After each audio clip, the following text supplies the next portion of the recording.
नमस्कार, मैं बकुल डोनाल्ड। आप देख रहे हैं Khabrilal inside digital news channel. Khabrilal inside digital news channel में आप सभी दर्शकों का हार्दिक स्वागत है। एक मुद्दा जो संपूर्ण देश में गरमाया हुआ है वो है, बात करें तो महिला आरक्षण की। महिला आरक्षण बिल एक ऐसी वजह बन चुका है जहां पे जो चर्चा का विषय है और लोग इससे खुलकर बात कर रहे हैं आज। ऐसी क्या खास बात है इस आरक्षण में जो ये एक चर्चा का विषय बना हुआ है? इस बारे में बात करने के लिए हमारे साथ है वरिष्ठ कांग्रेस नेत्री और कांग्रेस जिला अध्यक्ष अलका पाल जी। मैम नमस्कार। नमस्कार नमस्कार बबलू भाई। मैम, ये मुद्दा क्यों इतना गरमाया हुआ है, क्या बात है ऐसी?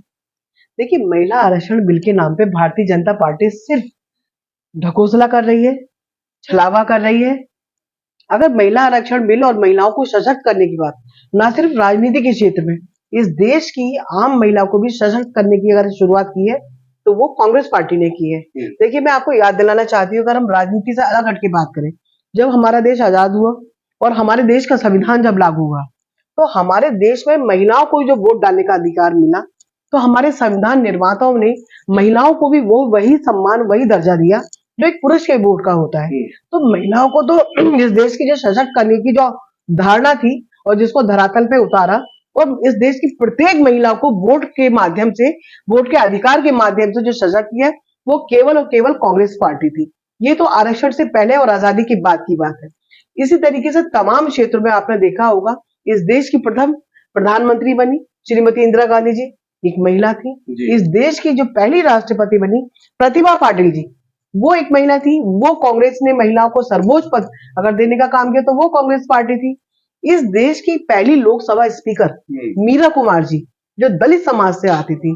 जब इस देश के सर्वोच्च पदों पर महिलाओं को कांग्रेस ने बढ़ाने का काम किया, इस देश की पहली मुख्यमंत्री भी कांग्रेस की ही देन थी। तो इस सारी बातों, कांग्रेस का एक बहुत बड़ा इतिहास है जिसमें आप देखेंगे कि महिलाओं को सशक्त करने में और महिलाओं को आगे बढ़ाने में सभी तरीके से, चाहे वो सामाजिक क्षेत्र में हो या राजनीतिक क्षेत्र में हो, और खासतौर से जब कांग्रेस की सरकारें रही है तो बहुत सारी योजनाएं महिलाओं को सशक्त करने के लिए चलाई गई। अब इस महिला आरक्षण बिल पे आते हैं। देखिए, ये आरक्षण बिल 2026 में भारतीय जनता पार्टी लाई है। तो मैं भारतीय जनता पार्टी के नेताओं से, इनके राष्ट्रीय नेतृत्व से और प्रदेश के नेतृत्व से भी सवाल करती हूँ, और प्रत्येक भाजपा के कार्यकर्ता से सवाल करती हूँ, जो 2023 में जो नारी शक्ति बंधन अधिनियम आया था, तो वो क्या चीज थी? वो महिला आरक्षण ही था। तो अब जिस महिला आरक्षण को लेकर के आप आए, तो वो क्या चीज है? इस चीज का अंतर तो भारतीय जनता पार्टी को पहले स्पष्ट करना पड़ेगा। देखिए, वो अब अधिनियम लेके आए थे, वो अब कानून बन चुका है। महिला आरक्षण बिल इस देश में कानून बन चुका है। अब किस मंशा के साथ इस महिला आरक्षण बिल को लाया गया और इस बिल को लेकर के सरकार खुद कितनी लापरवाह थी, आप इस बात का अंदाज लगाइए कि 2023 में महिला आरक्षण बिल ला करके, उसको कानून बना करके, सरकार 3 साल बाद उसका नोटिफिकेशन जारी करती है। जिस दिन ये महिला आरक्षण बिल लाया जाना था इसी सत्र के द्वारा, उस दिन सरकार जागती है 3 साल के बाद और उसका नोटिफिकेशन जारी करती है। तो इससे आप खुद अंदाज लगा लीजिए कि केवल इस देश की महिलाओं को राजनीतिक क्षेत्र में जो अपना भविष्य में काम करना चाहती हैं, केवल राजनीतिक क्षेत्र में महिलाओं को एक मोहरा बना करके इस बिल के पीछे जो भारतीय जनता पार्टी की धारणा थी, वो केवल परिसीमन बिल को ला करके इस सत्र में पास कराना था। देखिए, अगर महिलाओं को सशक्त करने के लिए भारतीय जनता पार्टी पक्षधर होती और करके दिखाने वाली बात धरातल पे होती, तो सबसे पहले तो 543 सीटों पे महिला आरक्षण दे देना चाहिए था। देखिए, कथनी और करनी और मंशा का अंतर मैं आपको उदाहरण देती हूँ। हमारे तत्कालीन इस देश के प्रधानमंत्री स्वर्गीय श्री राजीव गांधी जी ने जब पंचायतों में आरक्षण लेके आए थे, तो महिलाओं को 30% आरक्षण देने का काम ना सिर्फ किया गया, उसको कानून बना गया, उसको इम्प्लीमेंट भी किया गया।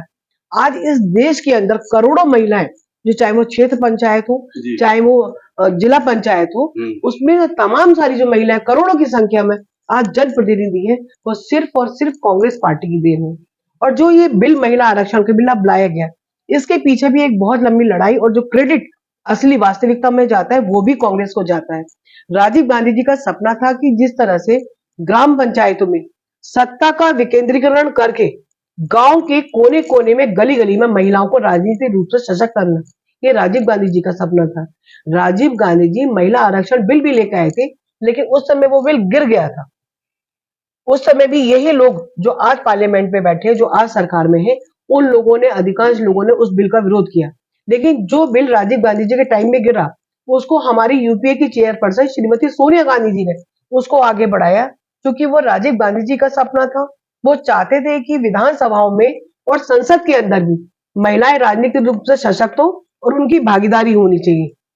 जिस तरीके से मैम आप कह रही हैं कि ये कांग्रेस द्वारा करा गया था, तो जो कांग्रेस का वो था सीजन था जब कांग्रेस सत्ता सरकार में में थी, थी, हाँ। तो उस समय बिल पारित नहीं हो पाया। इसके पीछे क्या कारण था मैम? क्या मतलब उस समय राजनीतिक जो इच्छा शक्ति की कमी थी क्या? वही मैं अपनी बात को आगे इसको जारी रखते हुए बताना चाहती हूँ आपको।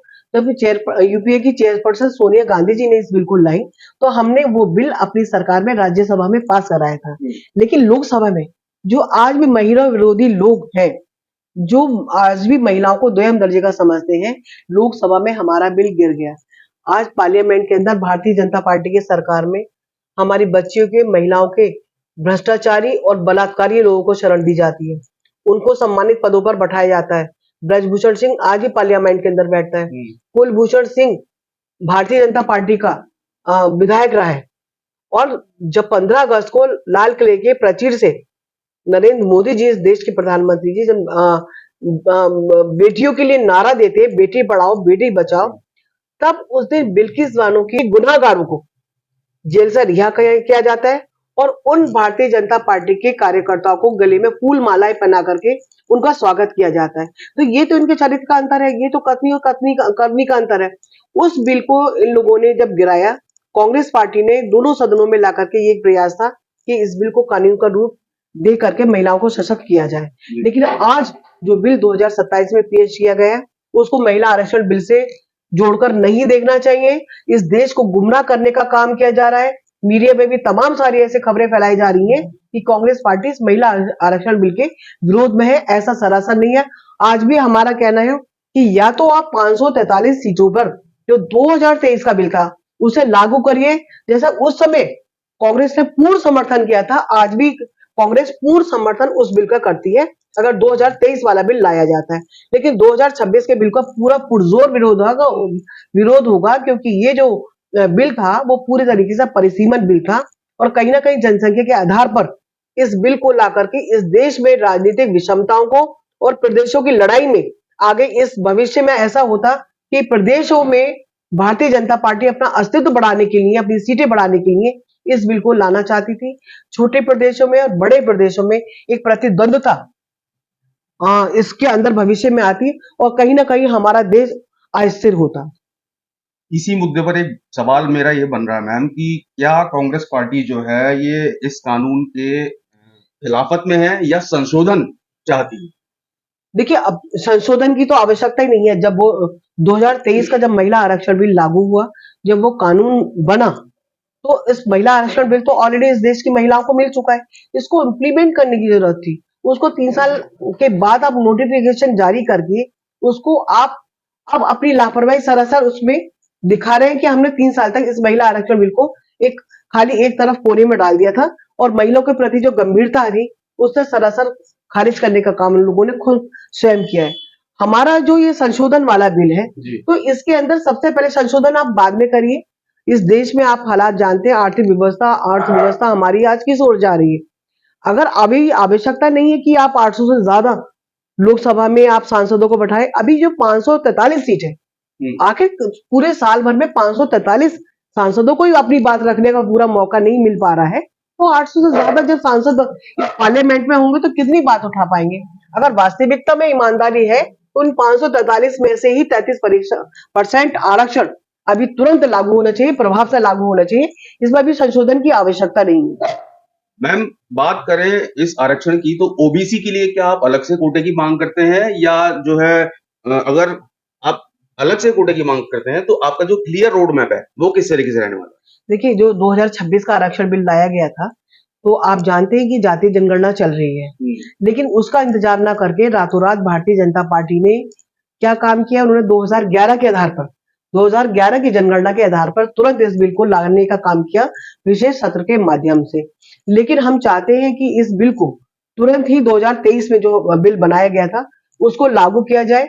और क्योंकि कांग्रेस पार्टी ने, आपने देखा है इस देश के अंदर जो हमारे जननायक श्री राहुल गांधी जी हैं, उन्होंने हमेशा हर मंच पे ओबीसी समाज की आवाज उठाई। उन्होंने कहा है कि जिसकी जितनी भागीदारी उसकी उतनी हिस्सेदारी होनी चाहिए। इस देश में आधी आबादी लगभग ओबीसी आबादी है, 50% आबादी ओबीसी वर्ग की है। तो हमारी मांग ये भी है कि इस आरक्षण में, महिला आरक्षण में 33% के अंदर ओबीसी कोटे की भी जरूर व्यवस्था होनी चाहिए।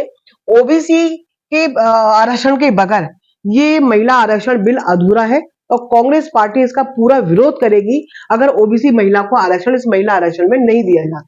जी मैम, एक मेरा अगला सवाल ये है कि क्या ये मुद्दा सिर्फ चुनावी या राजनीतिक तक सीमित रह गया है, या फिर जो है वास्तव में महिला सशक्तिकरण की दिशा में एक बड़ा कदम साबित होने वाला है? देखिए, भारतीय जनता पार्टी के लिए तो पूरी तरीके से ये एक राजनीतिक मुद्दा ही है। जैसे मैंने अभी बताया कि परिसीमन बिल को ला करके महिला आरक्षण के बिल की आड़ में भारतीय जनता पार्टी बहुत बड़ी राजनीतिक खेल, एक बहुत बड़ा मैं कहूंगी राजनीतिक षड्यंत्र रचने की वो तैयारी कर रही थी। क्योंकि हिंदी भाषी राज्यों में और छोटे राज्यों के अंदर, जो बड़े राज्य हैं, छोटे राज्यों को जो इसमें असमानता की स्थिति उत्पन्न होती, उसमें देश में निश्चित तौर पे आगे आने वाले टाइम में अस्थिरता भी होती और वैमनस्य भी राज्यों के अंदर उत्पन्न होता। इसलिए इस आरक्षण को सिर्फ 543 सीटों पे ही लागू किया जाए। देखिए, मंशा ये होती कि जब हमारा पंचायतों में आरक्षण लागू हुआ, तो जब जिस समय राजीव गांधी जी के टाइम में ये ग्राम पंचायतों में आरक्षण आया, तो उस आरक्षण का फायदा आज भी महिलाएं उठा रही हैं और हर पार्टी की महिला उठा रही है, क्योंकि वो उसका आरक्षण का फायदा तो हर पार्टी की महिला को मिला है। तो कतनी करनी का अंतर नहीं होना चाहिए। अगर आप देना चाहते तो 543 सीटों में से आज करिए, अभी लागू करिए। मैम, आखिरी सवाल, अगर अब जो चुनाव आ रहे हैं, जैसे चुनाव होते हैं और सत्ता में आपकी सरकार आती है, तो महिला आरक्षण लागू करने की जो समय सीमा होगी वो क्या होगी? बकुल जी, मैं आपको निश्चित तौर पे बताना चाहती हूँ 2029 में जब हमारी सरकार बनेगी तो ये सब महिला आरक्षण को तो लाएंगे, लागू करेंगे और शायद 33% से बढ़ा करके इसको 50% पे भी ला सकते हैं। धन्यवाद मैम हमसे बात करने के लिए। तो आपने सुना, वरिष्ठ कांग्रेस नेत्री अलका पाल ने अपनी राय महिला आरक्षण पर आपके साथ साझा करी है। अब देखने वाली बात यह है कि चुनाव आ रहे हैं, इसमें ऊंट किस करवट बैठता है, ये एक देखने वाली बात रहेगी। कमेंट सेक्शन में बताइएगा कि अलका पाल जी की बातों से आप कितना सहमत हैं। चलिए मिलते हैं ऐसी किसी नई खबर के साथ, तब तक बने रहिए आप हमारे साथ। आप देख रहे थे खबरेलाल इनसाइड डिजिटल न्यूज चैनल। मैं बकुल डोनाल्ड अपने सहयोगी पैट्रिक बाबा के साथ।